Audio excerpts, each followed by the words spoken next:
بالکل میرے کمرے کے دروازے کے قریب۔ میں پیچھے ہٹی اور پوچھا یہاں کیوں کھڑے ہو؟ وہ ہنسا، اتفاق سے گزر رہا تھا، تمہیں شک کی عادت ہے شاید، پھر ہنسی اڑاتا ہوا چلا گیا۔ میں نے دروازہ بند کیا اور کنڈی لگا دی۔ میرے دل میں بے چینی تھی لیکن کسی سے کچھ کہنا ممکن نہ تھا۔ ایک دن کی بات ہے، میں صحن میں جھاڑو لگا رہی تھی، پھپھو کچن میں تھی اور فہد برآمدے کے ستون سے ٹیک لگا کر مجھے گھور رہا تھا۔ نمازیں پڑھتی ہو، قرآن یاد کیا ہے، مگر نظروں سے عبادت نہیں چھپتی ہے نا۔ اس کی باتوں کا مطلب میری سمجھ سے باہر نہ تھا، مگر میں خاموش رہی۔ میرے قدم تیز ہو گئے، ہاتھ کی جھاڑو تیز ہو گئی، دل کی دھڑکن بھی۔ پھپھو کچن سے نکلی اور فہد نے فوراً آنکھیں دوسری طرف پھیر لی۔ زینب جھاڑو سیدھی لگا، یہ کون سا طریقہ ہے؟ جی ابھی کرتی ہوں۔ رات کو میں نے دروازہ اندر سے بند کر لیا اور پہلی بار تلاوت کے دوران بار بار آیت کریمہ دہراتی رہی۔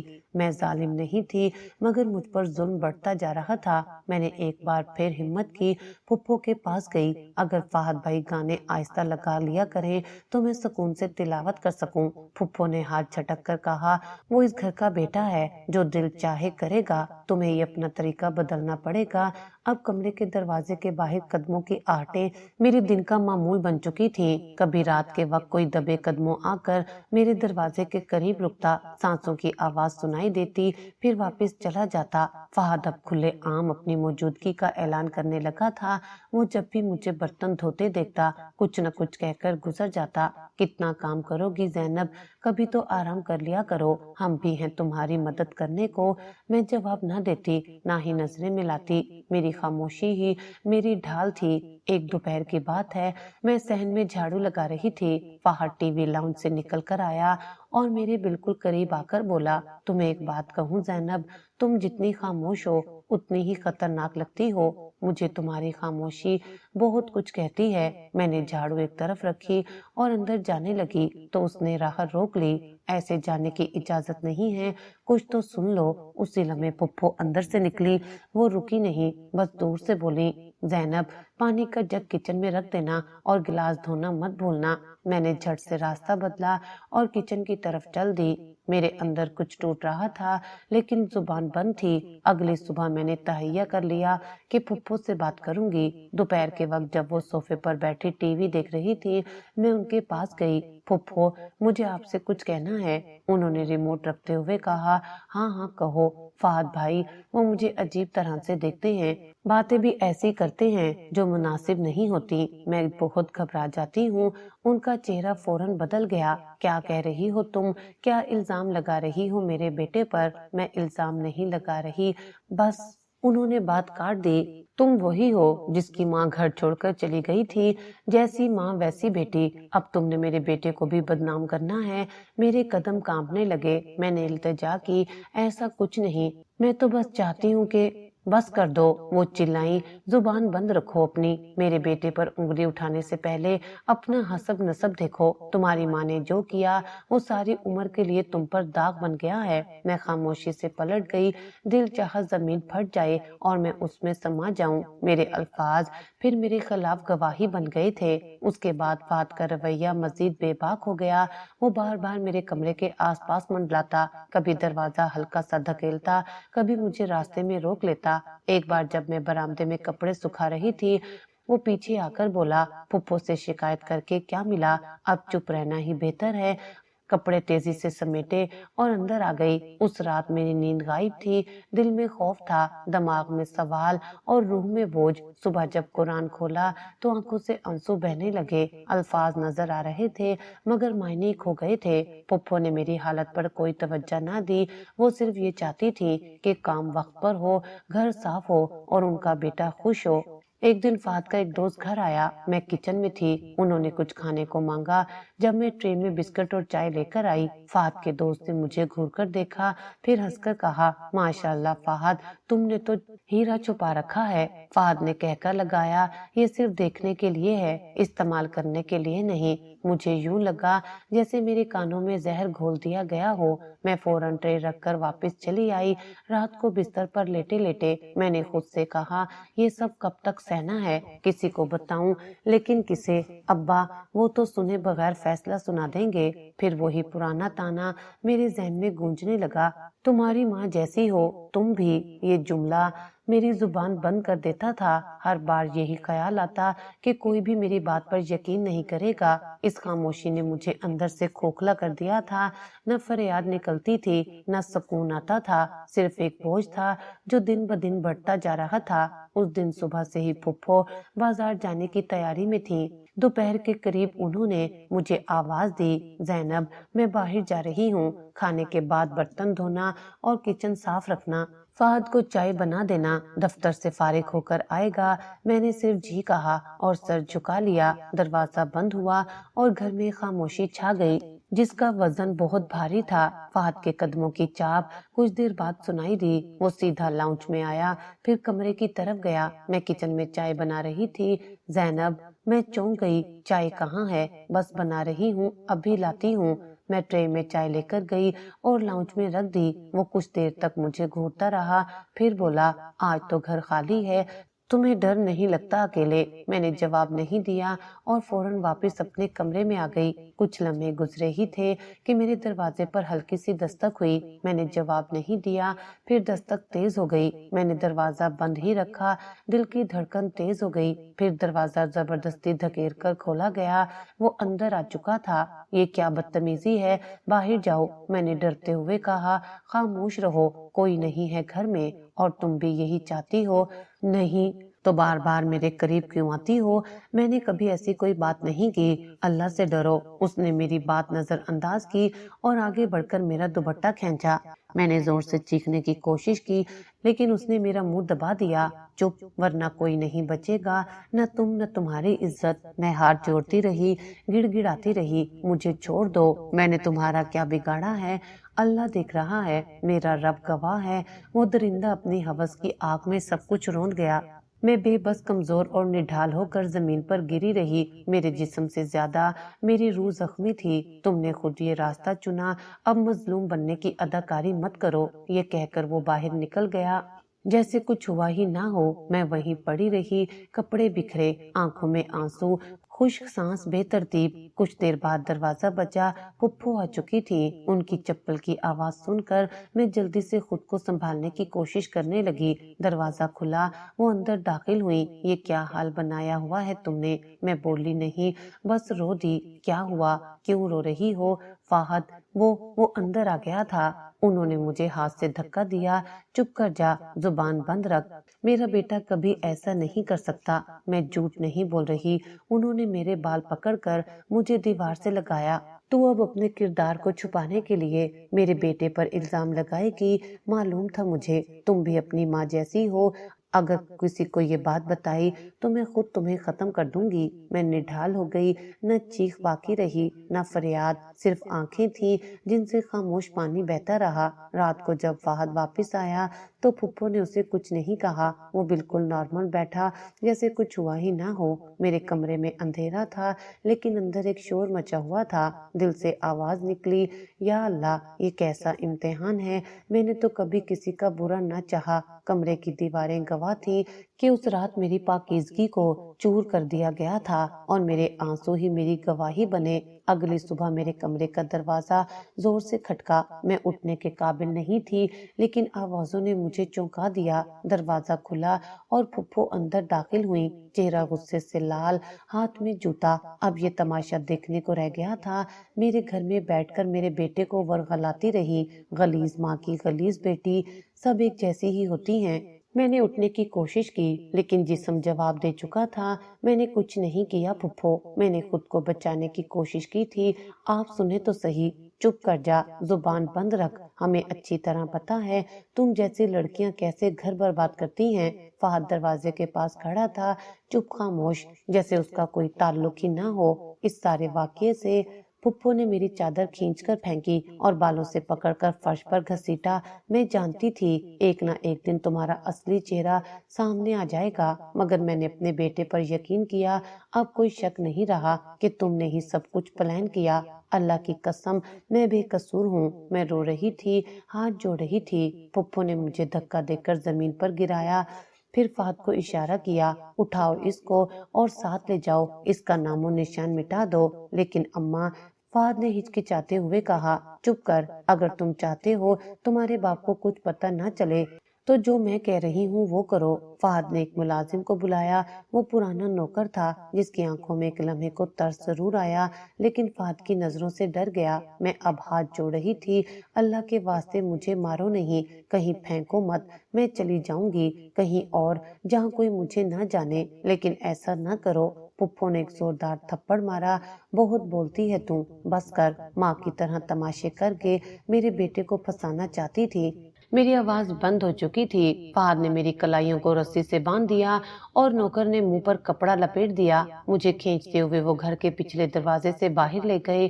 راستے میں کوئی ایک بار بھی نہ رکا، نہ سوال کیا۔ میرے پاؤں گھسیٹ رہے تھے، کپڑے مٹی سے لت پت ہو چکے تھے، آنکھوں میں خوف تھا لیکن زبان قفل۔ ایک سنسان جگہ پر جہاں کچرے کے ڈرم رکھے جاتے تھے، انہوں نے مجھے زمین پر پٹخا۔ میری ہچکیاں بندھی ہوئی تھیں، دل کانپ رہا تھا۔ یہی ٹھیک جگہ ہے، یہاں کسی کو کچھ پتہ نہیں چلے گا، فہد نے نوکر سے کہا۔ لیکن صاحب، یہ تو غلط ہے، یہ حافظ قرآن ہے، زبان بند کر، تیری نوکری ابھی باقی ہے یا نہیں۔ نوکر خاموش ہو گیا۔ مجھے اٹھا کر ڈرم کے ساتھ پھینک دیا گیا۔ میرے منہ پر ٹیپ تھی، ہاتھ بندھے ہوئے، آنکھیں بند ہونے لگی تھی، دل میں ایک ہی صدا گونج رہی تھی، یا اللہ، میں نے کیا گناہ کیا تھا؟ تیرے قرآن کا ایک حرف بھی کبھی غلط نہیں پڑھا، تیرا نام ہمیشہ عزت سے لیا، تو نے مجھے کیوں بے یار و مددگار چھوڑ دیا؟ میں نے آخری بار آسمان کی طرف دیکھا، جیسے میرے اور میرے رب کے درمیان صرف چند سانسوں کا فاصلہ رہ گیا تھا، پھر کچھ سنائی نہیں دیا۔ ہر آواز، ہر صدا، ہر شکوہ خاموشی میں دفن ہو گیا۔ میرے لیے وقت وہیں رک چکا تھا، جسم بے جان، مگر دل اب بھی سوال کر رہا تھا، شاید وہی فریاد جو صرف خاموشی میں سنی جاتی ہے۔ کمرے کی چھت دھندلی سی دکھائی دے رہی تھی، آنکھیں کھلی تو ہر چیز دھند میں لپٹی ہوئی تھی، سانس لینے میں دقت ہو رہی تھی، بدن میں ہلکی ہلکی کپ کپاہٹ تھی، اور ذہن میں ایک ہی سوال گھوم رہا تھا، میں ابھی زندہ ہوں؟ میں نے گردن موڑ کر دیکھا، وہی کمرہ، وہی پھپھو کا گھر۔ میں حیران رہ گئی، یہ کیسے ممکن تھا؟ مجھے تو دروازہ کھلا، ایک اجنبی مگر پروقار آواز سنائی دی، زینب تم ہوش میں آ گئی ہو؟ ایک جوان، سادہ لیکن صاف چہرہ لیے لڑکا میرے سامنے تھا، اس کے پیچھے پھپھو کھڑی تھی، لیکن ان کے چہرے پر سختی، غرور یا نفرت نہیں، بلکہ خاموشی اور بے چینی تھی۔ تم مجھے نہیں جانتی، میرا نام جواد ہے، فہد کا بڑا بھائی۔ میں ایک دم سنبھل کر بیٹھنے لگی، لیکن بدن نے ساتھ نہ دیا۔ تم گھبراؤ نہیں، تم محفوظ ہو۔ اب یہ سب کیسے؟ میں نے ہلکے لہجے میں پوچھا۔ پھپھو نے منہ موڑ لیا اور جواد نے آگے بڑھ کر میرے قریب کرسی پر بیٹھتے ہوئے کہا، میں کل رات لندن سے آیا، جیسے ہی گھر پہنچا ایک ملازم نے بتایا کہ گھر میں کچھ عجیب ہوا ہے۔ فہد کی حرکتوں کا پہلے بھی اندازہ تھا، لیکن جو سنا وہ حد سے بڑھ کر تھا۔ کیا بتایا اس نے؟ میں نے خوف سے پوچھا۔ سب کچھ کہا کہ تمہیں امی کے حکم پر کچرے کے ڈرم میں پھینک دیا گیا تھا، اور جب میں نے زور دیا تو اس نے جگہ بھی بتا دی۔ میں نے بے یقینی سے پوچھا، تو آپ مجھے وہاں سے لے کر آئے؟ ہاں، تم بے ہوش تھی، سانس بہت ہلکی ہو چکی تھی، میں نے تمہیں فوراً ہسپتال پہنچایا، لیکن پولیس کو اطلاع دینے سے پہلے سوچا کہ تمہارا بیان ضروری ہے، تمہیں سنبھلنے کی مہلت دی جائے۔ پھپھو نے پہلی بار زبان کھولی، جواد، میں نے تمہیں بتایا تھا، یہ لڑکی خود ہی گھر کا سکون برباد کر رہی تھی، فہد کو پھنسا رہی تھی۔ جواد کی نگاہیں ایک لمحے کو سخت ہو گئیں۔ بس کریں اماں، سچ سننے کی ہمت رکھیں، یہ حافظہ ہے، آپ کے بیٹے نے اس کی عزت لوٹی اور آپ نے اسے مارنے کی کوشش کی، اب اور جھوٹ نہ بولیں۔ پھپھو خاموش ہو گئیں، شاید بیٹے کے لہجے میں وہ دراڑ تھی جس نے ان کے غرور کو چپ کرا دیا تھا۔ میں اب بھی بے یقین تھی۔ آپ نے میری بات پر یقین کیسے کر لیا؟ کیونکہ میں تم جیسی بچیوں کو جانتا ہوں، اور اپنے بھائی کو بھی۔ پہلی بار نہیں ہے یہ، اس نے پہلے بھی کئی شکایات کا سامنا کیا ہے، لیکن آپ نے ہمیشہ پردہ ڈالا۔ جواد کی باتوں میں تلخی تھی، لیکن سچائی چھپی نہیں تھی۔ اب کیا ہوگا؟ میں نے بامشکل کہا۔ اب انصاف ہوگا، فہد کو تم سے نکاح کرنا ہوگا، اور اگر وہ انکار کرے تو میں نکاح کروں گا، کیونکہ جس کی عزت کسی کے ہاتھوں پامال ہو جائے اس کا حق ہے کہ اسے عزت سے زندگی دی جائے۔ پھپھو بول اٹھی، یہ کیا کہہ رہے ہو؟ نکاح اس سے؟ ہاں اماں، اور آپ کو یاد ہوگا آپ ہی نے کہا تھا جو لڑکی گھر برباد کرے اس کا ٹھکانہ گھر نہیں ہوتا، لیکن اب وہ برباد گھر میں نہیں، میرے ساتھ رہے گی۔ پھپھو نے تلخی سے کہا، تمہیں شرم نہیں آتی؟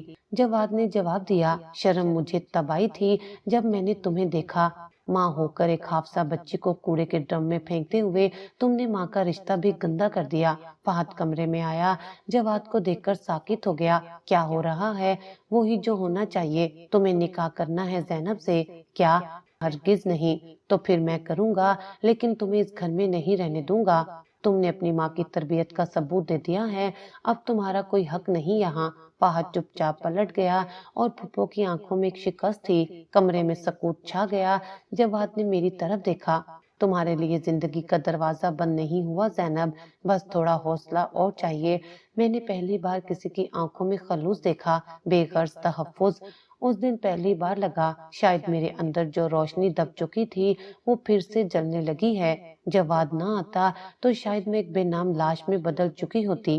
میں نے آہستہ سے سر ہلایا، میرے پاس شکر کے سوا کچھ نہ تھا۔ روشنی کی پہلی کرن اتر چکی تھی، صبح کمرے کی فضا مختلف تھی۔ میں بستر پر بیٹھی سورۃ عشر کی تلاوت کر رہی تھی۔ دروازے پر ہلکی سی دستک ہوئی، جواد اندر داخل ہوا، چہرہ سنجیدہ اور نگاہوں میں عزم تھا۔ زینب، آج بات مکمل کرنی ہے، انصاف ادھورا نہیں رہ سکتا۔ میں نے قرآن بند کیا اور آہستہ سے سر ہلایا۔ کچھ دیر بعد ہم سب لاؤنج میں جمع تھے، جواد، میں، پھپھو اور فہد، جو کمرے کے کونے میں بیٹھا موبائل پر انگلیاں چلا رہا تھا جیسے اسے کچھ فرق ہی نہ پڑتا ہو۔ جواد نے ماں کی طرف دیکھا، اماں آج فہد کو بولنے دیں، صرف ایک سوال، ہاں یا نہ۔ پھپھو نے خاموشی اختیار کی، گویا کے چہرے پر صاف بے چینی تھی۔ جواد نے فہد کی طرف دیکھا، زینب سے نکاح کرو گے یا نہیں؟ فہد نے ہنسی میں اڑا دیا، نکاح اس سے؟ میں کیوں نکاح کروں؟ میرے پاس اور بھی راستے ہیں، مجھے اس کا بوجھ نہیں اٹھانا۔ پھپھو نے اس کا بازو دبایا، چپ کر جا، زبان سنبھال۔ فہد نے ماں کی بات نظر انداز کرتے ہوئے کہا، جسے اتنا ہی درد ہے تو خود کر لے نکاح۔ جواد نے آگے بڑھ کر کھڑے لہجے میں کہا، ٹھیک ہے، میں کروں گا آج ابھی، اسی لیے نہیں کہ کسی پر احسان کر رہا ہوں، بلکہ اس لیے کہ جو کسی کا حق چھینے اسے لوٹانا فرض ہوتا ہے۔ پھپھو ہکا بکا رہ گئی، کیا کہہ رہے ہو تم؟ ہوش میں تو ہو تم؟ اماں بس کریں، آپ نے ہمیشہ اس کی غلطیوں کو چھپایا، انجام یہی نکلنا تھا۔ میں مزید اس گھر میں زہر نہیں پھیلنے دوں گا۔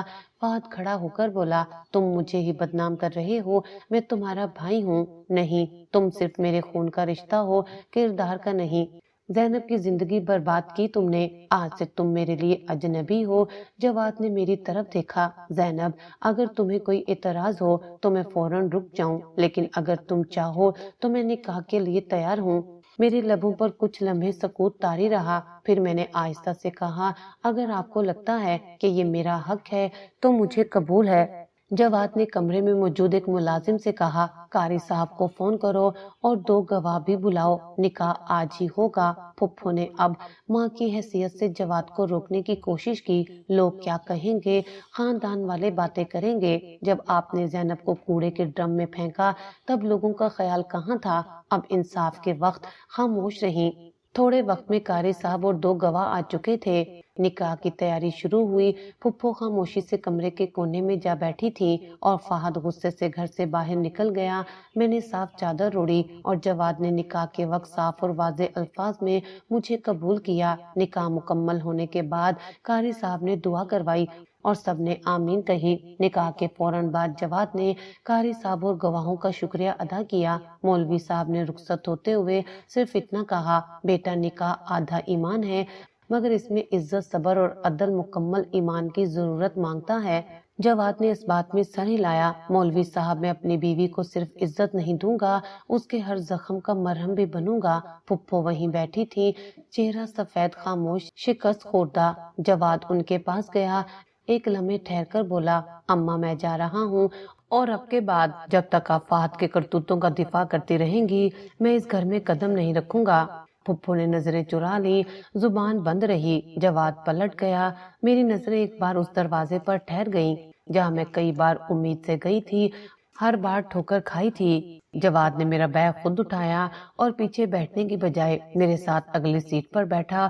اس نے ڈرائیو شروع کی اور آہستہ سے کہا، زینب، یہ سفر زندگی کا نیا ورق ہے، اسے تمہارے ماضی سے الگ لکھنا ہے۔ میں نے سادہ لہجے میں جواب دیا، میں لکھنا نہیں چاہتی، بس جینا چاہتی ہوں۔ خاموشی سے، سادگی سے ہم جس گھر میں پہنچے وہ پرانی طرز کا سنگل سٹوری مکان تھا، چھوٹا سا لان، کچن کے ساتھ کھڑکی اور 2 کمرے، باہر ایک آم کا درخت کھڑا تھا جیسے برسوں سے کسی کی آمد کا منتظر ہو۔ جواد نے دروازہ کھولا، یہ ہمارا نیا گھر ہے، میں یہاں کبھی کسی کو نہیں لایا۔ میں اندر داخل ہوئی تو ایک سکون کی لہر دل سے ہوتی ہوئی سانسوں میں گھل گئی۔ گھر چھوٹا تھا مگر صاف، سادہ، مکمل۔ جواد نے مجھے ایک کمرہ دکھایا، یہ تمہارا کمرہ ہے، اگر چاہو تو اسے اپنے انداز میں سجا سکتی ہو۔ میں نے آہستہ سے کہا، یہ پہلا کمرہ ہے جو میرے لیے کسی نے اپنی مرضی سے منتخب کیا ہے۔ شکریہ۔ شام ڈھلی تو جواد چائے بنانے کچن میں چلا گیا۔ میں نے صحن میں جائے نماز بچھا کر مغرب کی نماز ادا کی، سجدے میں کچھ مانگا نہیں، صرف شکریہ ادا کیا۔ چائے کے ساتھ جواد باہر آیا، 2 کپ ہاتھ میں تھے، ایک مجھے دیا، دوسرا خود رکھا۔ زینب، میں تم سے وعدہ کرتا ہوں تمہیں کبھی کوئی سوال، کوئی الزام، کوئی تانا نہیں ملے گا۔ میں نے چائے کا گھونٹ لیتے ہوئے کہا، مجھے اب وعدوں سے ڈر لگتا ہے لیکن تمہارے لہجے سے نہیں۔ کچھ دیر خاموشی رہی، پھر جواد نے ایک پرانا لفافہ نکالا، یہ تمہاری مدرسے کی سند ہے جو تمہارے ابا نے مدرسے سے لی تھی، انہوں نے مجھے بھیجی ہے، انہوں نے تم سے معذرت کی ہے۔ میں نے لفافہ ہاتھ میں لیا، کاغذ پر میرا نام صاف لکھا تھا، حافظہ زینب بنت سلیم۔ برسوں بعد بنت سلیم پڑھ کر آنکھوں میں نمی آ گئی۔ وہ کہتے ہیں کہ انہیں شرمندگی ہے کہ انہوں نے تمہیں پھپھو کے حوالے کیا، اور اب سب سچ سن کر انہیں اپنی کوتاہی کا احساس ہوا۔ میں نے سر جھکا لیا، اللہ ہر کسی کو احساس دے لیکن وقت پر۔ جواد نے کہا، وہ چاہتے ہیں کہ تم سے بات کریں لیکن میں نے کہا کہ ابھی نہیں، تمہیں وقت درکار ہے۔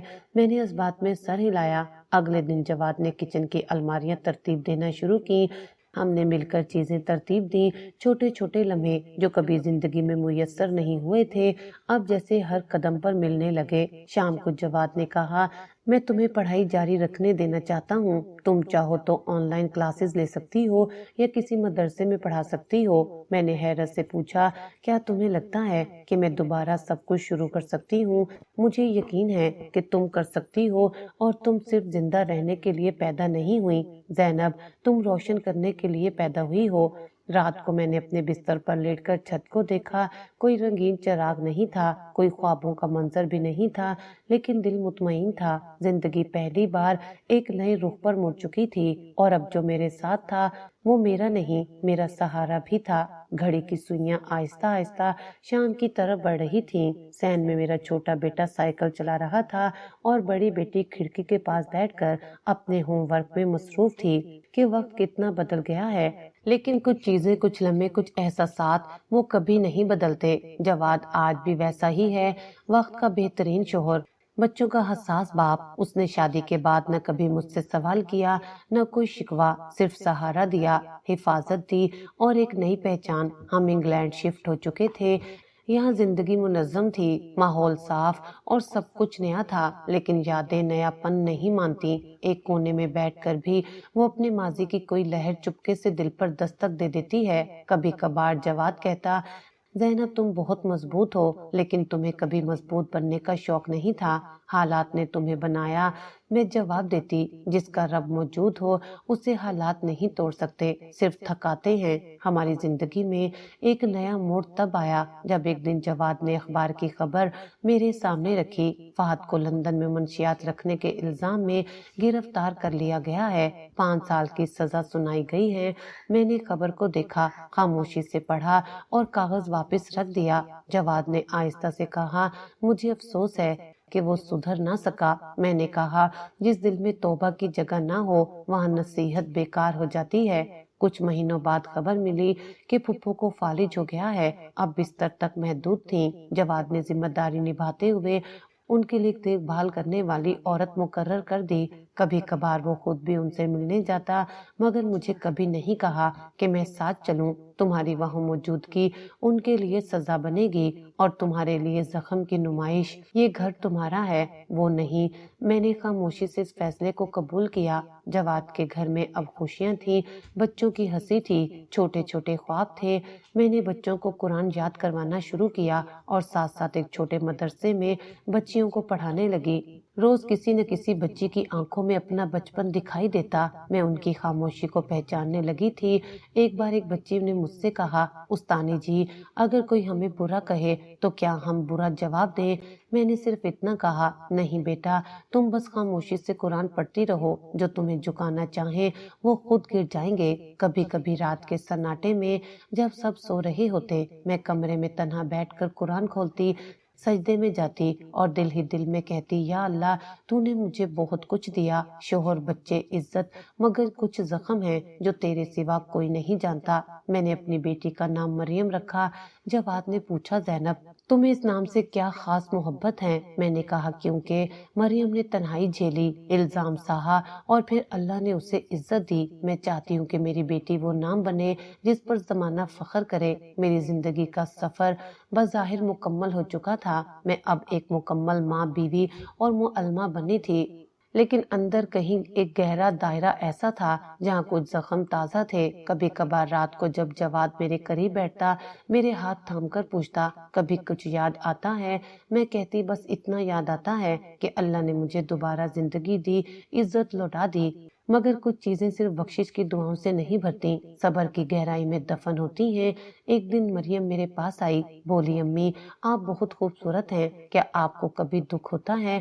میں نے اسے گلے لگایا، جو دکھ سہ لیتا ہے وہی اصل میں خوبصورت ہوتا ہے۔ وقت کے ساتھ میرے اندر کا دکھ خاموش ہوتا جا رہا تھا، لیکن کبھی کبھی کسی دروازے کی چاپ، کسی گلی کا موڑ یا کسی سوال کا انداز مجھے واپس لے جاتا تھا، اس دروازے تک جہاں سے زندگی نے زخم دینا شروع کیے تھے، لیکن جواد کی موجودگی نے ہر درد کو باندھ دیا۔ وہ میری خاموشی کو لفظوں کے بغیر پڑھ لیتا تھا، میری دعاؤں کا سچا جواب تھا۔